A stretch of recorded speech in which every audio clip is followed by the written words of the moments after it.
रहुई प्रखंड अंतर्गत सोनसा गांव में पूर्व मंत्री आरसीपी सिंह विष्णु महायज्ञ और रासलीला में शामिल हुए। आपको बताते चले कि आरसीपी सिंह ने सोनसा गांव में हो रहे रासलीला में 7वें दिन शामिल हुए। उन्होंने हिंदू धर्म को सबसे महान धर्म बताते हुए उन्होंने कहा, हिंदू समाज, हिंदू धर्म दुनिया का सबसे पवित्र धर्म है। साथ ही बिहार में हो रहे अंधाधुंध भ्रष्टाचार को लेकर क्या बोले, साथ ही साथ उन्होंने और क्या कुछ कहा, आइए जानते हैं। आज आप श्री विष्णु महायज्ञ में एवं महारासलीला में आए हैं, तो इस धार्मिक कार्यक्रम को लेकर आप क्या कहेंगे? देखिए, सबसे पहले तो मैं सोनसा ग्राम के सभी ग्रामीणों के प्रति आभार प्रकट करना चाहता हूँ, जिन्होंने अपने ग्राम में विष्णु महायज्ञ का आयोजन किया और साथ ही वृंदावन से बहुत ही नामी गिरामी जो रासलीला टीम है उसको लाया है। और ये तो अपने आप में समझिए कि एक बहुत बड़ी उपलब्धि है इस गांव के लिए, इस क्षेत्र के लिए, कि आज इतने कई दिनों से यहाँ यज्ञ चल रहा था।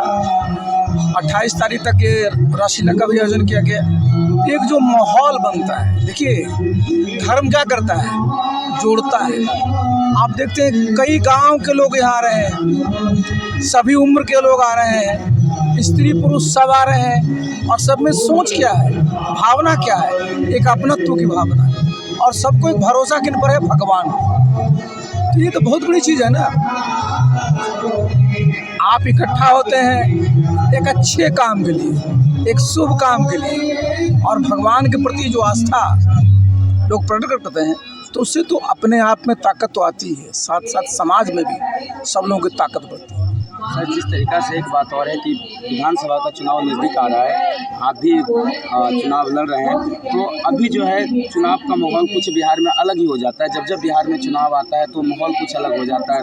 कई लोग चुनाव को धर्म से जोड़ देते हैं, जाति से जोड़ देते हैं, और ज़्यादातर बिहार में देखा जाए तो चुनाव जातीय समीकरण पर होता है। तो आपकी जो चुनाव की रणनीति है वो क्या रहेगी? देखिए, आप जितने लोग हम लोग हैं वो पैदा लिए हैं, तो भगवान के यहाँ कोई दरखास्त नहीं लगाया था है कि हे प्रभु मुझे अमुक जाति में पैदा कर दीजिए। लेकिन जब आप जन्म लेते हैं, यहाँ जब आते हैं, तो यहाँ की व्यवस्था है उसमें आपको ढलना पड़ता है। तो देश में, या देश क्या कह रहे हैं, दुनिया में आप अमेरिका को देख लीजिए भाई, गोरे काले का कितना बड़ा भेद है। इंग्लैंड में देख लीजिए किस प्रकार का नस्ल का भेद होता है। तो अपने देश में वर्षों से जो जाति प्रथा है, लेकिन निश्चित रूप से जातियों में आपस में समझदारी है, सामाजिक सद्भाव है, सांप्रदायिक सौहार्द है, और धर्म भी है। तो देखिए, सबका क्या कर्तव्य होता है कि समाज में सब में मेल जोल, समरसता हो। आखिर इस देश की सबसे खासियत क्या है? तरह तरह के धर्म के मानने वाले लोग हैं, तरह तरह की भाषा के बोलने वाले लोग हैं, तरह तरह के खान पान के लोग हैं, तरह तरह का हमारा जलवायु है। तो आप जानते हैं कि भारतवर्ष जो है विविधता में एकता है और विषमता में समता लाना है। तो जो भी राजनीति है, सबके जो मूल में है वो क्या है? सबसे पहला है जो नागरिक का विकास, उनकी सुख सुविधाओं का विकास, और साथ ही घर में खुशहाली। और इसलिए ज़रूरी है कि समाज में शांति व्यवस्था कायम रहे, सामाजिक सद्भाव रहे, सांप्रदायिक सौहार्द रहे। और खुशहाल लोग कब होंगे? जब उनको रोज़गार मिलेगा, जब उनके घर में आमदनी आएगी, प्रति व्यक्ति जब आय बढ़ेगी। तो जितनी पार्टियां हैं सब इन चीज़ों पर फोकस करती है, लेकिन हम लोग, हमारी पार्टी का फोकस इस पर होगा कि जितने तरह की सुविधाएं हैं जो सरकार देती है, जिसके लिए नागरिकों को अपने पदाधिकारियों के पास जाना पड़ता है, वो उनको वहाँ ना जाना पड़े, बल्कि ये सारी सुविधाएं उनके दरवाजे पर मिले। जैसे मैं बता दूँ, आज जाति प्रमाण पत्र के लिए आप अंचल जाते हैं, निवास प्रमाण पत्र के लिए अंचल जाते हैं, आय प्रमाण पत्र के लिए अंचल जाते हैं, बहुत परेशानियाँ होती हैं, रिश्वत देना पड़ता है। लेकिन हमारी सरकार जब आएगी तो ये सब लोगों के घर में ये सरकार का दायित्व होगा कि ये सबको पहुंचा दिया जाए। कहो कैसे?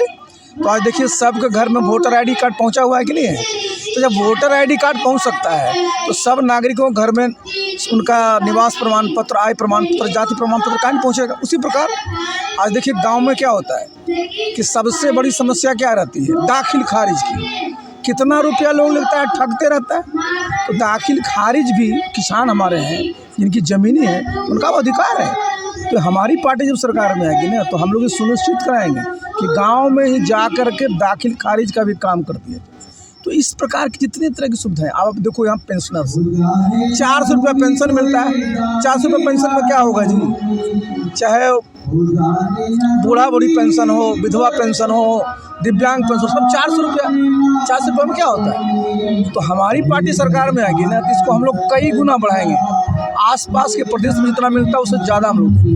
बिहार करप्शन मुक्त कैसे होगा, क्योंकि बिहार में भी ब्लॉक में भी हम लोग जाते हैं तो वहाँ पे बिना पैसा दिए कोई काम। आप देखिए, आपने देखिए हम लोग नीतीश बाबू के साथ काम करते थे तो उनका 3 C होता था कि भाई हम लोग क्राइम बर्दाश्त नहीं करेंगे, करप्शन बर्दाश्त नहीं करेंगे, कम्युनलिज्म को बर्दाश्त नहीं करेंगे। और तीनों में देख रहे हैं कि हम लोग क्या स्थिति है। देखिए जो भ्रष्टाचार है ना वो बहुत बड़ा मुद्दा है और इसमें क्या होता है ना, सख्ती। आप याद करिए जब शुरू में नीतीश बाबू सरकार में आए थे 2005 से 2010 में किस प्रकार की सख्ती थी, लोगों में खौफ था, लोग कानून से डरते थे। लेकिन धीरे धीरे जो स्थिति हो गई है तो हम लोग सरकार में आए तो हम तो कोई नए हैं नहीं, हम तो उत्तर प्रदेश में भी काम किए हैं, बिहार में भी काम किए, केंद्र सरकार में भी काम किए। तो हम लोग चीज़ों को समझते हैं और हम लोग सुनिश्चित करेंगे कि जनता का जो वाजिब हक है बिना किसी परेशानी के, बिना किसी रिश्वत दिए उनके दरवाजे तक पहुँचे। अच्छा एक चीज़ और है, केंद्र में भाजपा की सरकार है, सबसे शक्तिशाली पार्टी कही जा रही है, लेकिन बंगाल में जो हिंदुओं के ऊपर अत्याचार हो रहा है उसे लेकर आप क्या कहेंगे। देखिए अत्याचार किसी पर भी अगर इस देश में होता है तो निंदनीय है।